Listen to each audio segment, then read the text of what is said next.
नरसिंह जी इसी मौज में रहते थे। नरसिंह जी की मनस्थिति कभी नहीं बदली, नरसिंह जी के भावों में कभी अंतर नहीं आया। चाहे जीवन में कष्ट आया, चाहे जीवन में दुख आई, चाहे जीवन में पीड़ा आई। और इसलिए मैं अक्सर कहता हूं कि ठाकुर जी के पास जब दर्शन करने जाओ ना, तो ठाकुर जी से ये मत कहा करो कि देखो प्रभु कितनी मुश्किलें हैं मेरे साथ, कितनी विपदा है मेरे साथ, कितनी कठिनाइयां हैं मेरे पास। अरे कठिनाइयों को कहा करो कि देखो ठाकुर है मेरे साथ, परमात्मा है मेरे साथ, मेरे राम है मेरे साथ। भगवान को क्या कठिनाई बतानी, भगवान को क्या अपने जीवन की मुश्किलें बतानी। मुश्किलों को कहो कि मेरे राम मेरे ठाकुर मेरे साथ।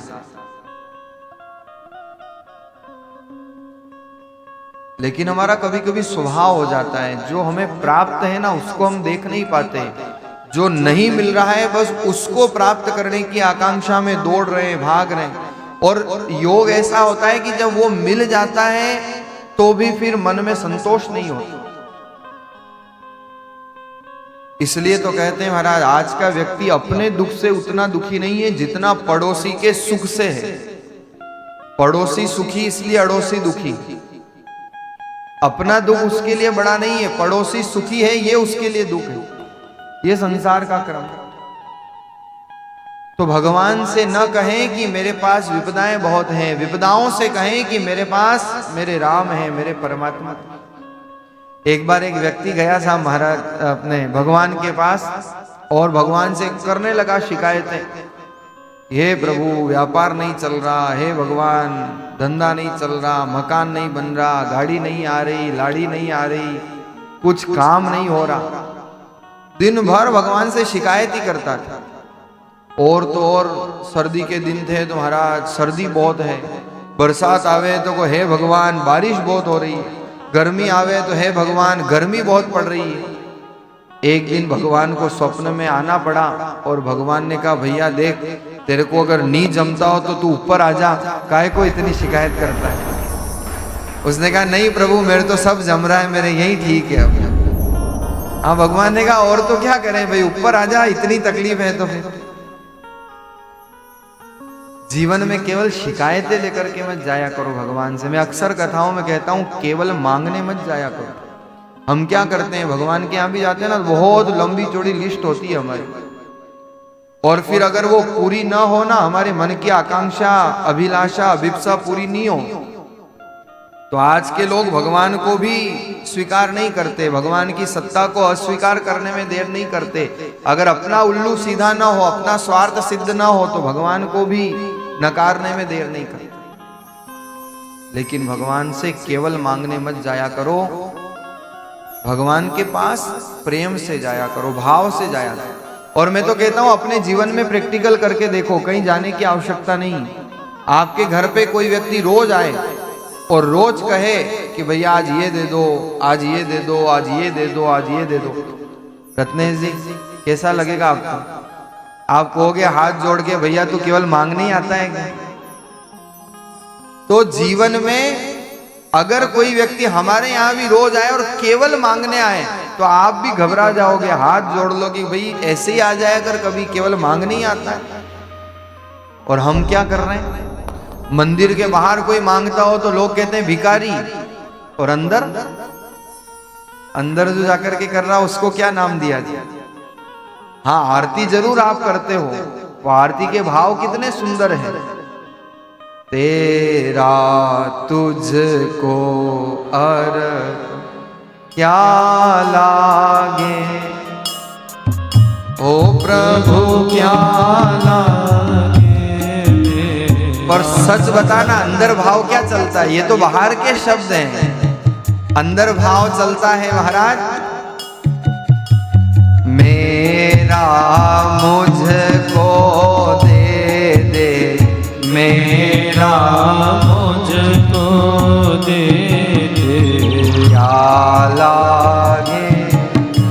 और यहाँ भी संतोष नहीं है, लोगों की तो भावनाएं पता है मुझे, मेरा सो तो मेरा पड़ोसी का भी, मेरा तेरा मुझको दे दे, मेरा मुझको दे दे, क्या लागे तेरा। ओम जय जगदीश। बाहर का भाव तेरा तुझको अर्पण, पर हे प्रभु 4 बंगले हो, 2 गाड़ियां हो, बिलें हो, फैक्ट्री हो, कितने कितनी मांगे होती हैं हमारी, तो केवल मांगने मत जाया करो। और फिर देखो, जिसने जीवन दिया है, कभी ये सोचना जीवन में, कभी प्रैक्टिकल करके देखना कि आज तक जीवन में जो भी हमको मिला, क्या सब कुछ हमने मांगा था? बताओ, हर वो चीज जो आपने मांगी थी, क्या वही आपको मिली या उसके अलावा भी एक्स्ट्रा मिल गई? जीवन में बहुत सारी वस्तुएं ऐसी होगी, जीवन में बहुत सारे योग ऐसे होंगे जिसकी हमने कल्पना भी नहीं की होगी। उसको कहते हैं अहेतु की कृपा। लेकिन वो अहेतु की कृपा कब होती है? जब अहेतु की भक्ति होती है, जब निस्वार्थ भक्ति होती है, जब भगवान से निस्वार्थ प्रेम होता है। भगवान से कहो ना, प्रभु मैं आपका हूं, आप मेरे हो। अरे जब भगवान को ही हम अपना बना लेंगे तो फिर मांगने की आवश्यकता क्या है? मत सोच जिंदगी के बारे में इतना, मत सोच जिंदगी के बारे में इतना। अरे जिसने जिंदगी दी है उसने भी तो कुछ सोचा होगा, जिसने जीवन दिया है उसने भी तो कुछ सोचा होगा। हम दिन रात चिंता तो करते हैं, लेकिन क्या जिसने जीवन दिया, जिसने शरीर दिया, अन्न भी वही देगा, चोंच दी है तो चुग्गा भी देंगे। ये भाव हमारा होना चाहिए। तो महाराज केवल मांगने मत जाया करो। अभी हम परसों आ रहे थे तो गाड़ी में बैठे थे और रेड लाइट पर गाड़ी रुकी थी। तो रेड लाइट पर जब गाड़ी रुकी तो मेरे साथ जो सज्जन बैठे थे, आगे चला रहे थे गाड़ी, उनके पास कोई मांगने वाला आया। और जब वो मांगने वाला आया तो उन्होंने उसकी तरफ ध्यान नहीं दिया और वो बोल रहा था, लेकिन उन्होंने कांच चढ़ा लिया और हम बात करते करते आगे बढ़ गए।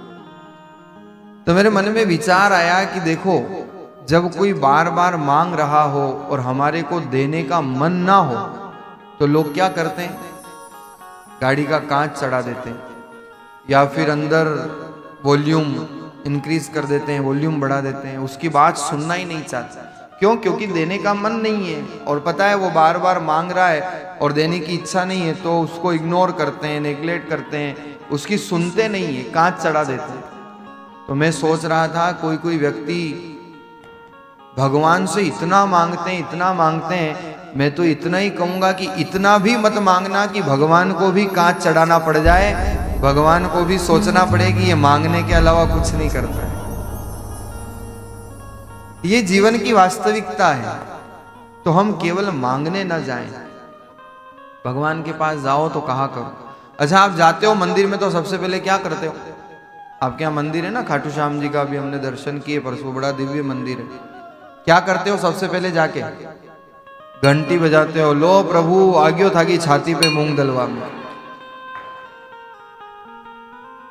क्या करते हो आप? घंटी बजाते हो, प्रभु मेरा ध्यान रखना, और वो घंटी वापस रिटर्न आती है। आप कहते हो प्रभु मेरा ध्यान रखना, भगवान कहते हैं सेम टू यू, तू भी मेरा ध्यान रखना। कल मैंने सूत्र दिया था आपको, हर व्यक्ति चाहता है भगवान की दया मिले, पर दया कब मिलेगी?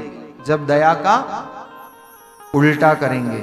जितना हम याद करेंगे उतनी ठाकुर की दया होगी, उतनी भगवान की कृपा होगी। तो आज से भगवान के दर्शन करने जाओ तो केवल मांगने मत जाना,